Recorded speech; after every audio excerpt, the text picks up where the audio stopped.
Well, good morning. How's everybody doing this morning? It's great to see everybody this morning. Do want to just take a couple of minutes real quick. In your programs that you got when you came in, you'll find a connection card. And, especially if this is just, your first time or second time or third time, or maybe you've been coming and you just never took the time to fill one of those out. I beg you, please just take a moment. You don't have to fill the whole thing out. Just let us know you were here and put some contact information down so we can get hold of you. We're not going to call you and pressure you to we noticed you weren't at church last Sunday. That's not what it's about. It's not. But as a community, as fellow Christians, as fellow believers, we want to be able to reach out to everybody. We want to be able to laugh when you laugh. We want to be there when you're crying, to cry with you. And sometimes that's hard to do if we can't get in touch with you. So I beg you, just put as little information as you can, but if we can know you were here and we know how to get hold of you, that would be awesome. Also, on the growth groups, guys, enough can't be said about that. We're coming in to sign up. I know it's kind of a new idea, a new thing, which makes it in and of itself kind of scary. You've got people all different places along the path of walking towards Christ. And I know that it can be very intimidating to sign up for something, especially you don't know a lot of people, maybe you don't know anybody, or maybe you're new to this faith and this man, Jesus Christ. And so it's a little intimidating to sign up.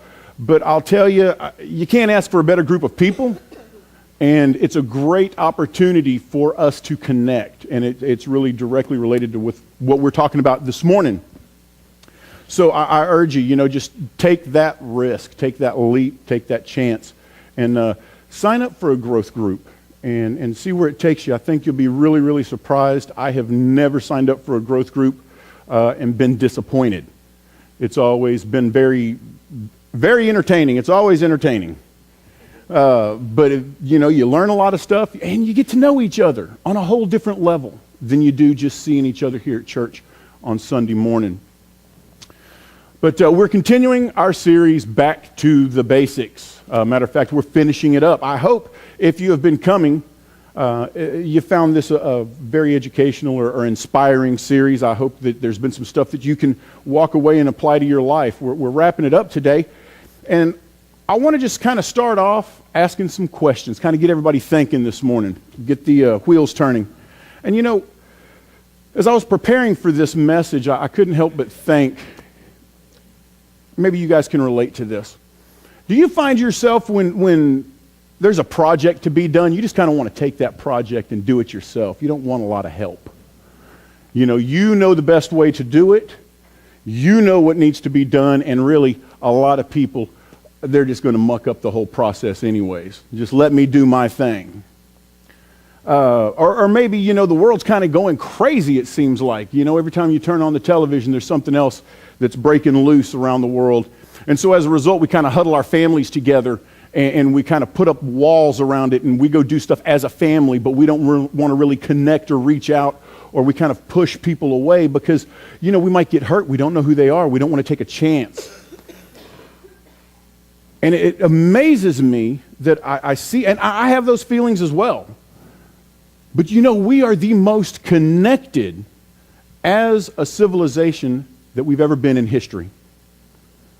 We've never been more connected to each other. Really, if you think about it. We got Facebook, right? We have Instagram, we have Snapchat, we have Kik, we have, what else we got? Twitter, we've got LinkedIn. You name it. We can get hold of somebody, right? We are able to connect. That's what they call it, right? They're your friends. They're your connections. I always get a kick out of that with LinkedIn. If anybody, it's a business platform. I'll log into LinkedIn and I have like 1,000 connections. I don't know half those people. I don't know who they are. They're not really a connection. It's kind of the same way with Facebook. Facebook, sure. Grandma, grandpa, mom, well, maybe mom and dad. I know most kids try to keep mom and dad off the Facebook page. I know mine do. But you have a handful of friends. But then, on top of that, you've got the guy that you talk to twice, and you don't want to be rude, so you've got 12 or so friends like that. You got the guy that texted you from Peru, or contacted you from Peru, and hey, why not? We'll be friends. Next thing you know, you got 1,000 friends, you don't know any of them. But we're very, very connected. And the amazing thing about all of this connection is it drives us to be very, very self-focused, doesn't it? What do we post on Facebook? By and large, if you read Facebook, you're going to know what that person's doing, where they're going, what they ate for lunch, right? Because that's a big one. You know, hey, tacos, and there's a picture of tacos. And I know that's a big benefit for everybody because I know us older folks remember how much of a hassle it was when you had to take a picture of your lunch and go and get it developed and go and then you could show all your friends. Look what I had for... No, we never did that, did we? No, we didn't. But we do that. We do that. But it's become very, very me-focused. It's become very self-centered. And we find ourselves isolated, don't we? We hear about cyberbullying. We hear about all of this stuff going on. All these people are connected, but they're isolated. They're in the privacy of their home or the privacy of their car, and they don't really know anybody. There's not a real connection there. That's what I always tell my kids. Honey, Facebook is not real. You know, you can be famous on Instagram, right? It's Instagram. Y'all know that? You can be famous. If you get enough people following you, you'll get famous status. I'm like, baby, you're not famous. I know what your bank account looks like. You are not famous. But it just ends up becoming a very self-centered mode of communication. And as a result, we become very me-focused, don't we? Not we-focused. It's me-focused. And that's great, but what if we need to build a house? Can we build a house by ourselves? No. We're going to need some people. And Facebook may be a great way to reach out to people, but they got to show up, don't they? What if we want to go out into the community and make a change? We're going to need people to show up. The only way that's going to happen is if we're connected with each other, truly connected, have some FaceTime going on. And so that's what we want to talk about today, getting back to the basics, talking about not the power of me, because we all like to talk about that to some degree. We all like to talk about me.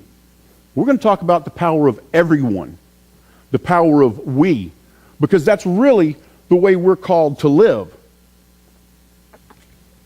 Now we're going to focus pretty much this morning on a large chunk of Acts chapter 2. We're going to focus on 42 through 47. So if you'd like to read along with me, it's Acts 2, 42 through 47. And we read, "They devoted themselves to the apostles' teaching and to the fellowship, to the breaking of bread and to prayer.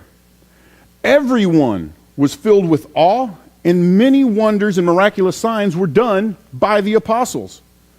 All the believers were together and had everything in common. Selling their possessions and goods, they gave to anyone as he needed. Every day they continued to meet together in the temple courts. They broke bread in their homes, and they ate together with glad and sincere hearts, praising God and enjoying the favor of all the people. And the Lord added to their number daily those who were being saved." That is a picture of the church that these folks were a part of. And the amazing thing is, these guys didn't go to church. They were the church. No matter where they were at, no matter what they were doing, that was the church, because that is the power of God when everybody gets together. When everybody that's connected comes together, it doesn't matter if it's in this building. That's the church, where his people are at, where his people are gathered. So, we want to look at a few things that as the Ridge, we have a strong desire to see. Something that will really go a long way in helping people make that connection, so we can have that power of everyone. And the first thing we want to do is we want everybody to realize that everyone is connected. You believe that? Everyone is connected. It all counts. If we look at that one part, Acts 2, 44 through 46, all the believers were together and had everything in common. Every day they continued to meet together in the temple courts. They broke bread in their homes and ate together with glad and sincere hearts. That's a lot of togetherness, isn't it? That's a lot of togetherness. But that's the key. They weren't just hooking up once a week. These people were friends. These people took care of each other. They were connected. They made it a point to reach out to each other. You know, you hear the saying over and over again, no man is an island.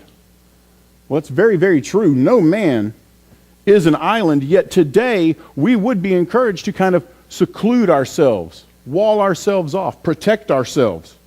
And we expect people to come to us. Can anybody recognize or relate to this? We expect people to come to us, family, friends. You know, well, we're going to do everything over here, and if they want to come, they can come, and if not, well, they're just not our friends. I mean, I've said that. I've said that. It's terrible. And I'll tell you, I was ruined as a child because my mom had a rule. You know, if I went over to somebody's house, then the next time they had to come to my house, right? Because relationships are all 50-50. That's what I was taught as a child. All relationships are supposed to be 50-50. Guess what, guys? No relationship in the world is 50-50. Not a friendship, not your coworkers, not your employer. And you know, you always hear, marriage is 50-50. No, it's not. And anybody that's been married for a while will know what I'm talking about. Marriage, at best, at any given time, is 60-40. Somebody's always given more. And if we're really honest with each other, sometimes that relationship is 90-10. Because somebody is having to carry the other person because they are so weak. But you know what the beauty of that is? That is why God gave us that relationship. That is the importance of that relationship. It is not a 50-50 thing. But we have to do that. We have to reach out. We have to make that connection. And how much are we doing that? How often are we reaching out to the people that need us? Because folks, guess what? I want to tell you something. The people that need to be reached aren't going to come to us. The people that need to be loved are not going to ask for it. And the people that need help are not going to show up. Matter of fact, a lot of times the people that really need help are the people that are the hardest to give it to. We have to make that effort because we all are connected. Now, I know some people are good at this. I do. And I'll tell you, they kind of get under my skin a little bit because they're so good at it, you know. But by and large, it is something that we have to work at. We have to make it a point to, you know what? I went over there last weekend, and I got to go over there again this weekend and tomorrow and the next day because that's the only way that connection is going to be made. We have to make that effort. That's what we're called to do. We're called to be disciples of Christ. I don't remember one time reading in this book anywhere where Christ showed up at one spot one time and said, hey, next time, guys, I'm going to be over here. No. He said, you know what? We're going back. Well, Christ, they want to kill you over there. Doesn't matter. We're going back. There's work to be done there. They need us. We're not going to give up on them. I mean, look how they did it back in the day. They came together, like-minded people. Now, you notice it's like-minded people. Not everybody that was the same. And that's something I really want to drive home today. Because I know as a church community, as a church family, it can be a little intimidating. It can be a little intimidating. Well, we have to realize, guys, we're all messed up. We are. If we're honest, we're all that's why we're here today. That's why we come here today. To try to get some help with what we're messed up with. We all have flaws. We all have shortcomings. We're all God's perfect cracked pots. There's no doubt about it. The beauty of it is, though, God will take those imperfections and work to make them His perfection when we come together. Because your weakness is complemented by somebody else's strength. And their weakness is complemented by your strength.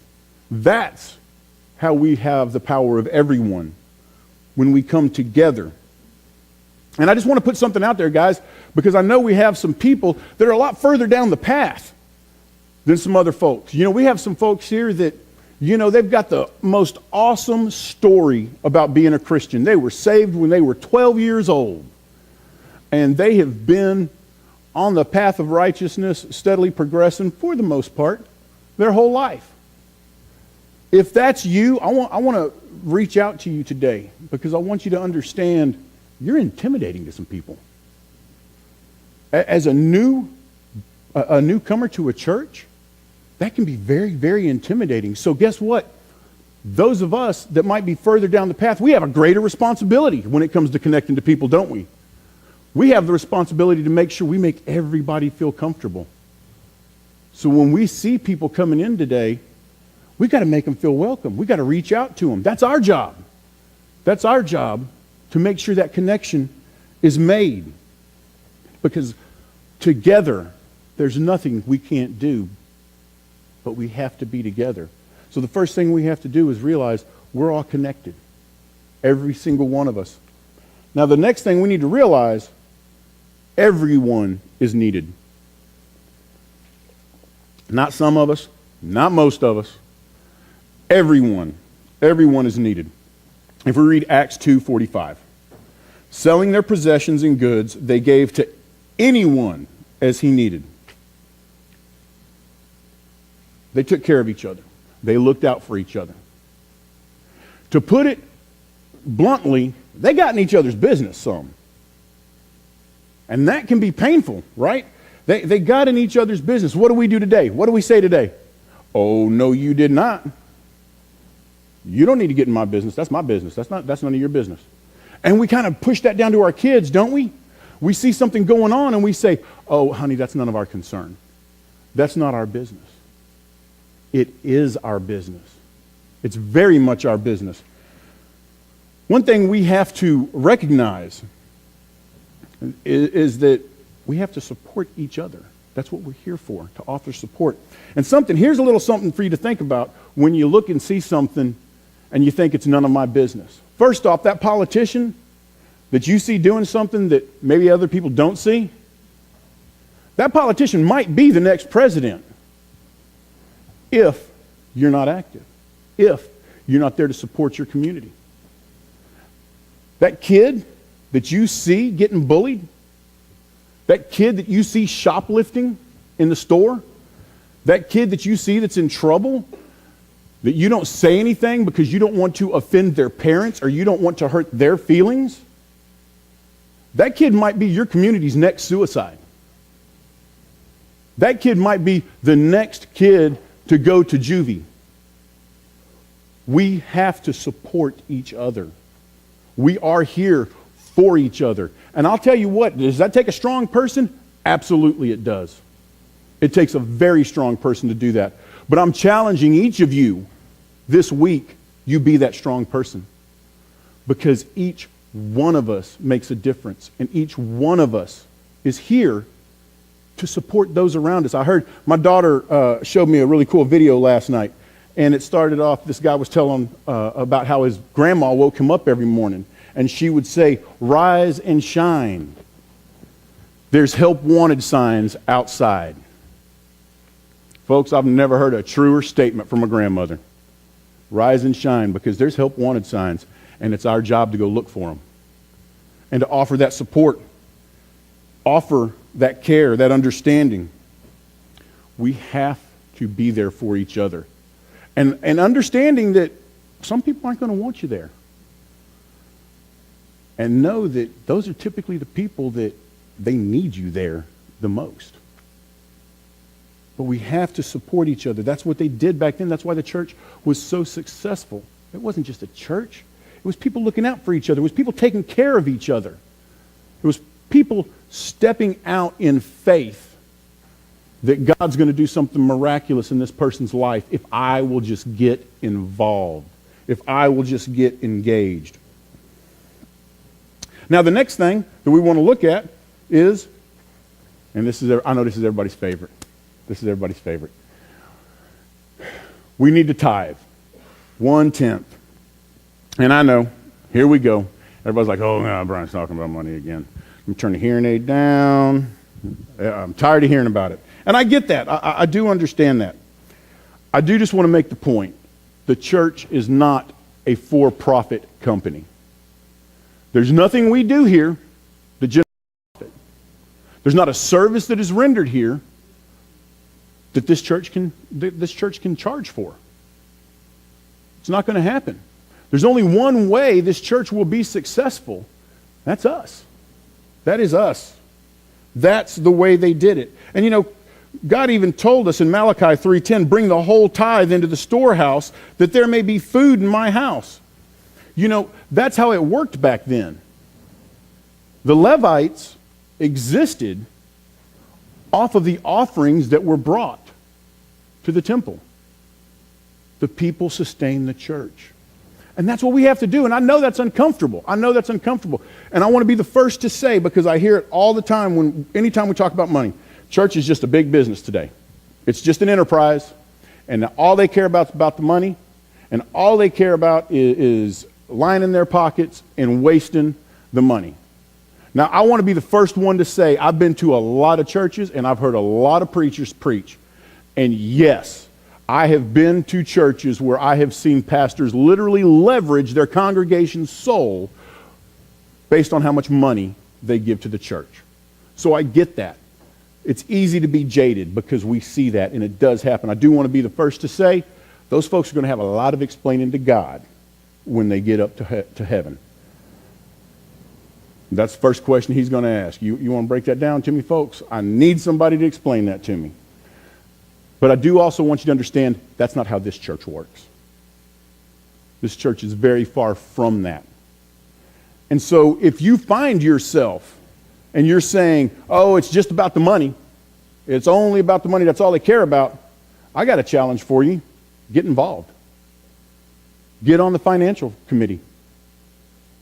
Become involved in this church and see where the money goes.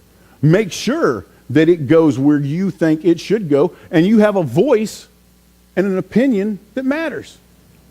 Don't let that be an excuse to rob God, because that's what we're doing when we don't give. I know that's terrible to say. Everybody's like, ow, that hurts. It does, but that's what we're doing, plain and simple. We come to church and we want church to be an awesome experience. We want to worship God. We want this to be a wonderful place. There's only one way that's going to happen, and it's going to take all of our effort. It can't be, yes, do we have people in the congregation that can, give a ton of money? Absolutely, and they do. And do we have some folks that they can't do that? Yes, but we all got to be able to give what we can give, because that's what makes the difference. That's what's going to make this church successful and sustainable. There's no doubt that without it, if we just all quit giving, this church isn't going to go away. It's going to move. We will no longer meet here, but we'll just meet somewhere else. However, we can't grow.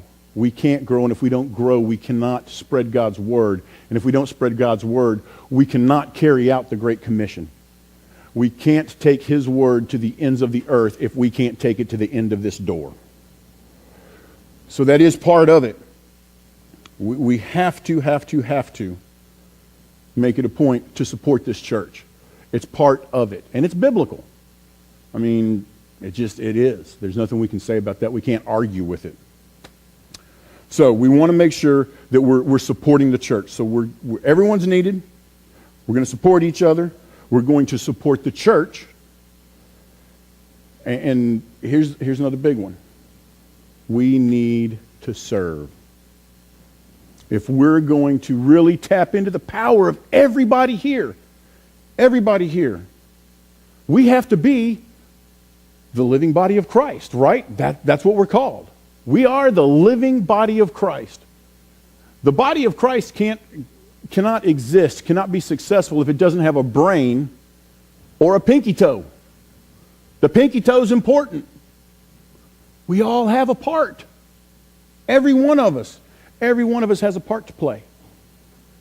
And it is more than just coming in and filling a seat on Sunday. If we're going to be successful, if we're going to really tap into that power of everyone, we all have a part to play.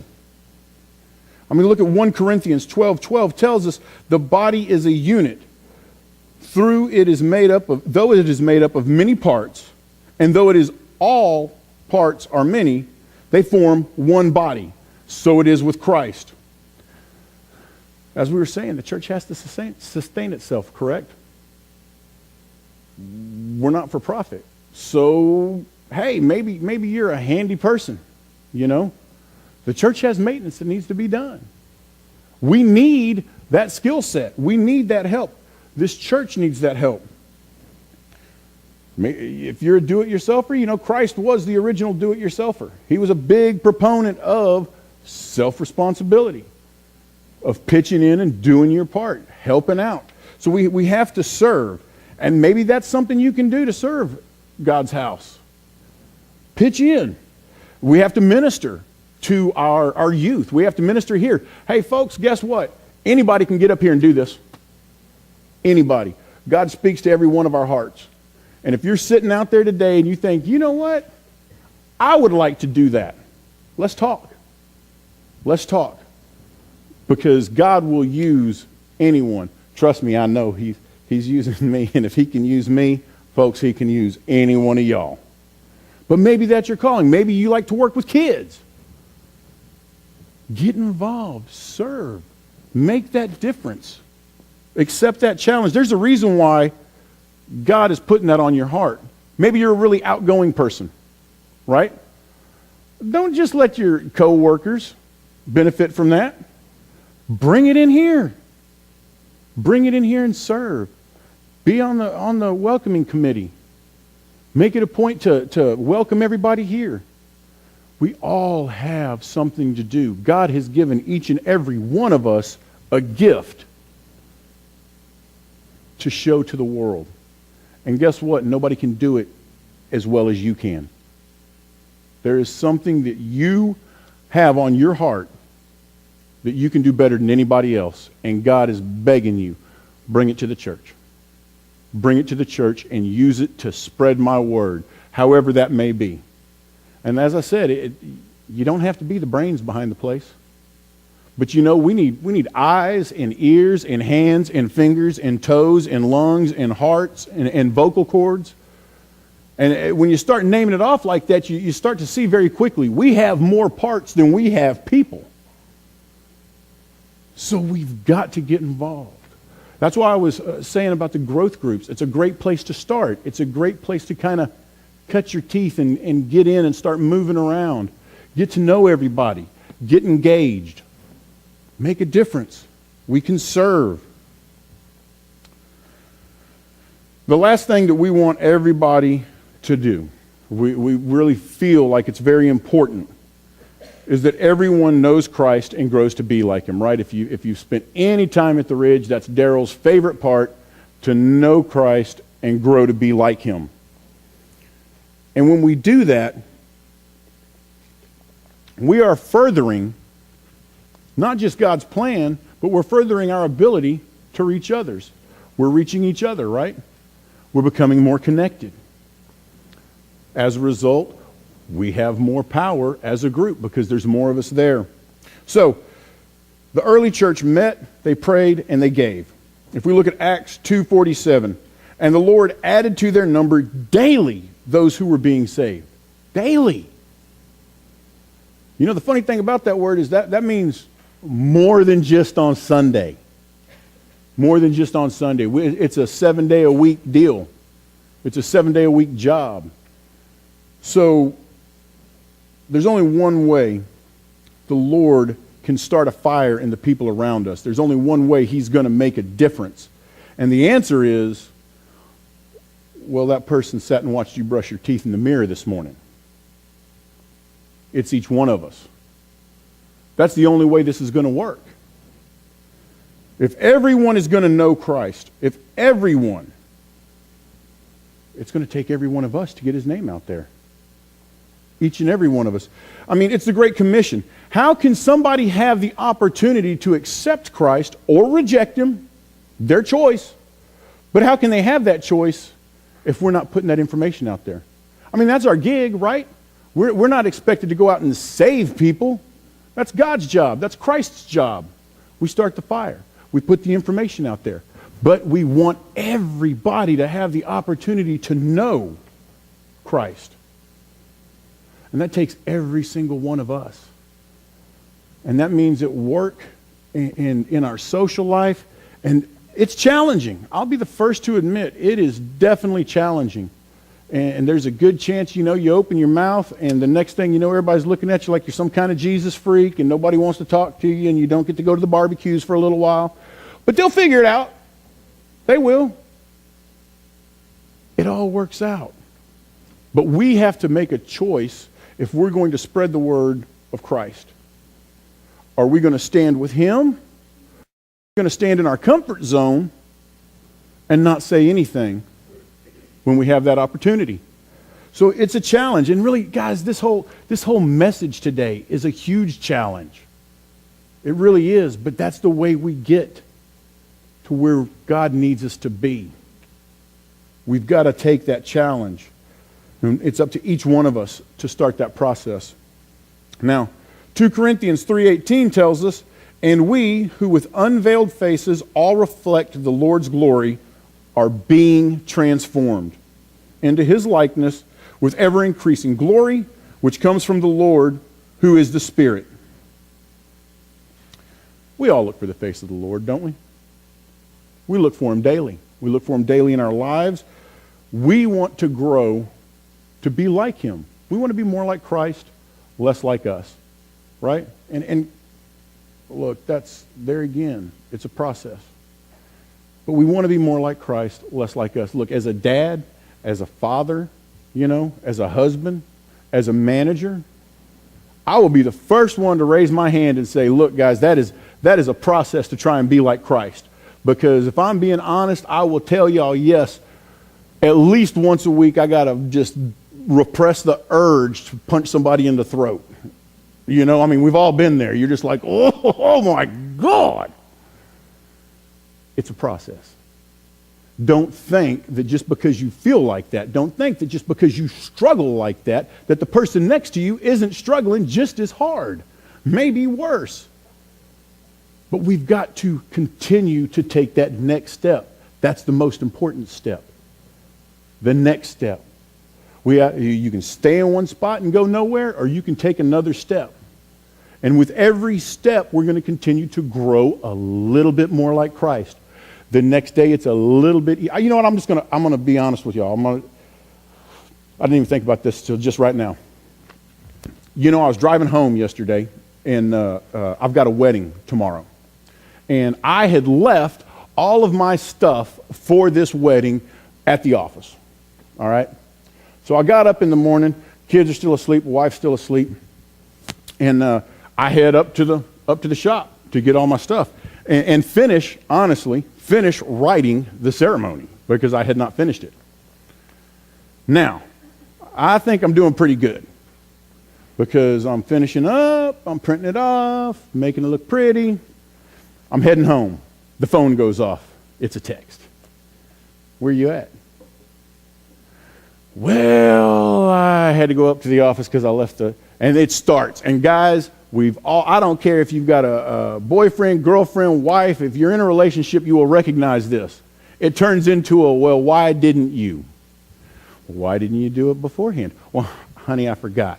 Well, how could you forget? You had it. Well, babe, I'm just telling you, I forgot. It happens. I forgot. Well, why didn't you have that stuff at the house on the computer here?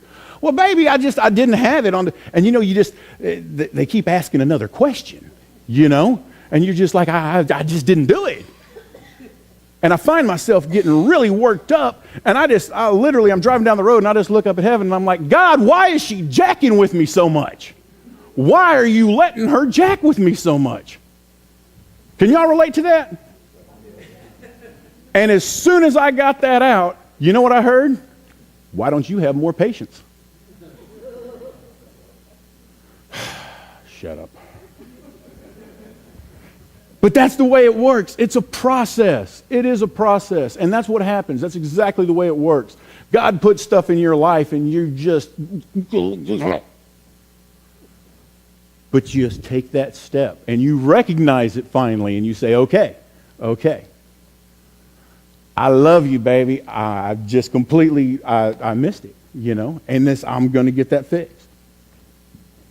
But it's all about when you're really upset and you're really struggling with something, it's so much easier to look at why that person's messing with you a lot of times than it is to go, okay, what do I need to change?